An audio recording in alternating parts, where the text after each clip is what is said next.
Dragon movie వచ్చే ఏడాది సంక్రాంతికి రావడం పక్కా. డేట్ అనౌన్స్మెంట్స్ తో సహా గ్లిమ్స్ ని రెడీ చేస్తోంది ఫిలిం టీమ్. మరో 24 రోజుల్లో గ్లిమ్స్ తో సినీ సునామీ గ్యారంటీ. కాకపోతే ఈ మూవీకి వారణాసికి ఉన్న గ్యాపే నిర్మాతలని కంగారు పెడుతోంది.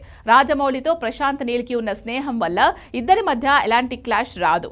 వాళ్ళ మూవీల విడుదల తేదీల మధ్య ఇబ్బంది లేదు. కానీ ఇవేవి పాన్ ఇండియా సినిమాలు కావు కాబట్టి నెల 2 నెలల గ్యాప్స్ సరిపోవు. కాబట్టి డ్రాగన్ వారణాసికి మధ్య రిలీజ్ డేట్ల గ్యాప్ కొంత ఆలోచనల్లో పడిస్తోందా? సీన్ లోకి కల్కి 2 రావటం, హిందీ రామాయణానికి ఎక్కువ టైం లేకపోవడంతో 2027 మొదటి 4 నెలల్లో ఊహించని సినీ సునామీలు వచ్చేలా ఉన్నాయి.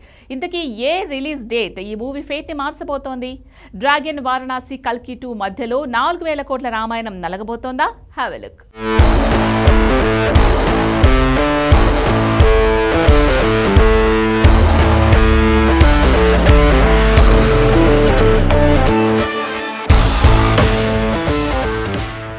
రెండు 2027లో పిడుగు మీద పిడుగుపడే ఏడాదిగా మారబోతోంది. 2027 జనవరిని మ్యాన్ ఆఫ్ మాసెస్ ఎన్టీఆర్ డ్రాగన్తో మొదలు పెట్టబోతున్నాడు. సంక్రాంతికి డ్రాగన్ నిప్పుల వర్షం ఆల్మోస్ట్ కన్ఫర్మ్ అయింది. ఈ దసరాకు అనుకున్న రిలీజ్ కాస్త సంక్రాంతికి మారింది. కాకపోతే ఏప్రిల్లోనే వారణాసి రిలీజ్ అనేసరికి తక్కువ గ్యాప్లో వసూలు వర్షంలో ఏదైనా తేడా జరుగుతుందా అన్న ప్రశ్నే షాకిస్తోంది.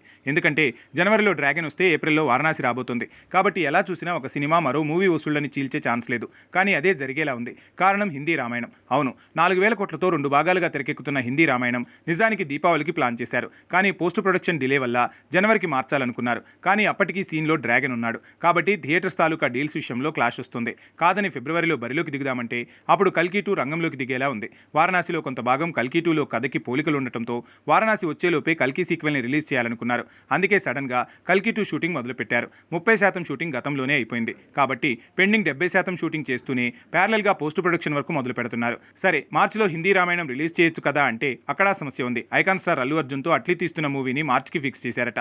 థియేటికల్ డీల్స్ కూడా జరిగినట్టు తెలుస్తుంది. అన్ని పెద్ద సినిమాలే, పాన్ ఇండియా నుంచి పాన్ వరల్డ్ వైపు అడుగులిస్తున్న మూవీలే. కాబట్టి ఏ ఒక్క సినిమాతో కూడా 4000 కోట్ల హిందీ రామాయణం పెట్టుకునే పరిస్థితి లేదు. సరే, ఏప్రిల్లో ఎలాగూ వారణాసి వరదొస్తుంది. Super star Mahesh pan world దండయాత్ర కన్ఫర్మ్ అయింది. అదయ్యాక 4000 కోట్ల హిందీ రామాయణం రిలీజ్ చేయొచ్చు కదా అంటే అక్కడే సీన్ రివర్స్ అవుతోంది. అసలే హిందీ రామాయణం టీజర్ వచ్చినప్పటి నుంచి దీనికంటే ఆదిపురుషే బెటర్ అంటున్నారు. కారణం అది 650 కోట్ల బడ్జెట్తో వచ్చిన మూవీ. కనీసం అందులో రాముడిగా ప్రభాస్ అయినా కదిలించాడు. ఇక్కడ రణబీర్ని రాముడిగా ఎవరూ ఒప్పుకోలేని పరిస్థితి. దీనికి తోడు వారణాసి మూవీ వచ్చాక జనం డెఫినెట్గా క్వాలిటీ సినిమాకి ఇంప్రెస్ అవుతారు. బిర్యానీ తిన్నాక ఉప్మా రుచి ఎలా నచ్చదో రాజమౌళి రేంజ్ ఆఫ్ విజువల్స్ చూశాక తక్కువ క్వాలిటీతో వచ్చే హిందీ రామాయణం నచ్చదు. అందుకే వారణాసి వచ్చేలోపే హిందీ రామాయణాన్ని రిలీజ్ చేసే ప్రయత్నాలు చకచకా జరిగిపోతున్నాయి. ఈ ఏడాది డిసెంబర్ వరకు పోస్ట్ ప్రొడక్షన్ పూర్తవడం కష్టమే కాబట్టి ఈ ఏడాది రామాయణ దాడి కష్టం.